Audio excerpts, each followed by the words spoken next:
गरीब आदमी को कर्ज की जरूरत पड़ गई, 1000 दिनार चाहिए। मैं कह चुका हूं कि दिरहम चांदी का होता था, दिनार सोने का। अब 1000 दिनार लेना है। तो जिस बंदे से उसने कहा, अगरचे वो नेक बंदा था, उसने कहा यार 1000 दिनार दे दो। तो कहने लगा कोई गवाह है तेरे पास? वो कहने लगा गरीबों का गवाह कौन होता है? हाँ एक गवाह है। कहा कौन? का मेरा रब, वो तेरे और मेरे बीच गवाह है। उसने कहा कोई कफील, अगर तू पैसे ना दे सके तो वो बाद में दे दे, या तुझे कुछ हो जाए तो वो दे दे। उसने कहा कफील भी मेरा अल्लाह ही है। मेरे पास अगर है तो रब करीम का नाम है, अगर एतमाद कर सकता है तो कर ले। बंदा नेक था, उसने कहा रब के नाम पे, रब की किफालत पे, अल्लाह को गवाह बना के मैं तैयार हूं तुझे 1000 देने की। उसने 1000 दिनार दे दिया। वक्त वापसी का तय हो गया। वो चला गया पैसे लेके। उसने पूरी मेहनत की कि मैंने वक्त पे पैसे लौटाने, पूरी मेहनत भी कर ली, अल्लाह ने मदद भी कर दी, पैसे भी उस तारीख को उसे मिल गए। बाद लोगों का तो लौटाने का दिल ही नहीं ना होता। फरमाया हदीस पाक में कि तू लौटाने का इरादा कर, रब तेरी मदद भी फरमाएगा। लेकिन यहाँ बहुत सारे लोग कहते हैं खैर है, इरादा ही नहीं। तो फिर जिस तरह का बंदे का गुमान हो, रब भी उसी तरह का मामला फरमाता है। उसने पैसे जमा भी कर लिए और वापस देने को तैयार भी हो गया, लेकिन रास्ता बहरी जहाज का था, कश्ती का था, दरिया के रास्ते वापस आना था। अब वो जब आ गया दरिया के किनारे तो बड़ी कोशिश की, पर वहाँ उसे कोई कश्ती नहीं मिली। वक्त पे पैसे लौटाने हैं, सफ़र करना है, अब सवारी मुयस्सर नहीं है। सोच सोच के परेशान था कि मैंने तो अल्लाह के नाम पे लिए।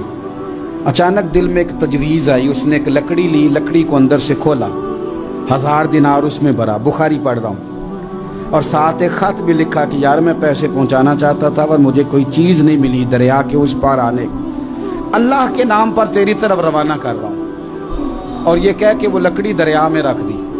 वो लकड़ी डूब गई है, वापस आ गया। वो जिसने पैसे लेने थे वो ऐन मुकर्ररा वक्त पर दरिया किनारे आया।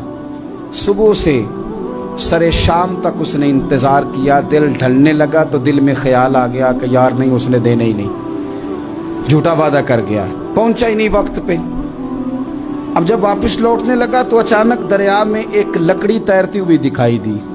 कहने लगा ले जाता हूँ, शाम को रोटियां पकाने के काम आएगी, ईंधन बना के जला लूंगा, हंडिया पक जाएगी। लकड़ी उठा के जलाने के लिए घर लाया। गुमान था कि वो नहीं आया वादा करके। अल्लाह को कफील और वकील बना के और गवाह बना के फिर भी नहीं आया। लकड़ी लेके घर गया, बुखारी है। और जब उसको चीरा ना कि मैं इसकी आग जलाऊंगा, खोला तो अंदर से 1000 दिनार भी निकल आया, खत भी निकल आया। अब जरा समझना, उसके दिल में बात किसने डाली कि तू लकड़ी में पैसे डाल दे? अल्लाह ने। उस बंदे को मुकर्ररा वक्त पे किनारे भेजा किसने? लकड़ी सिर्फ उसी के हाथ आई तो ये बंदोबस्त किया किसने? अल्लाह ने। घर जाके चीरी तो पैसे बाहिफाजत उस तक पहुंचाए किसने? तो फिर हमें भी तवज्जो अल्लाह की जानिब भी करनी चाहिए। हमारे पे दिल की तवज्जो रब की तरफ ही होनी चाहिए ना। हमें इधर उधर जाने की, देखने की, बंदों पर गौर करने की जरूरत क्या है? वो पैसे पहुंच गए, ये वहां अपनी जगह पे परेशान था। इसने 1000 दिनार और जमा किया। फिर दोबारा एक दिन दरिया किनारे आया, कश्ती मिल गई, बैठ के अपने उस भाई के पास आया। कहने लगा देखना मुझ पर बदगुमान ना होना, पैसे उस तारीख को भी जमा कर लिए थे। दरिया पे आया था पर कश्ती नहीं मिली थी। फिर मैंने ना लकड़ी में डाल के, खत डाल के तेरी तरफ भेज भी दिए थे, लेकिन आज मैं फिर लेके आ गया हूं। वो कहने लगा खुश हो जा, जिस रब को तूने मेरा और अपना गवाह बनाया था उस रब ने मेरे तक पहुंचा भी दिए हैं।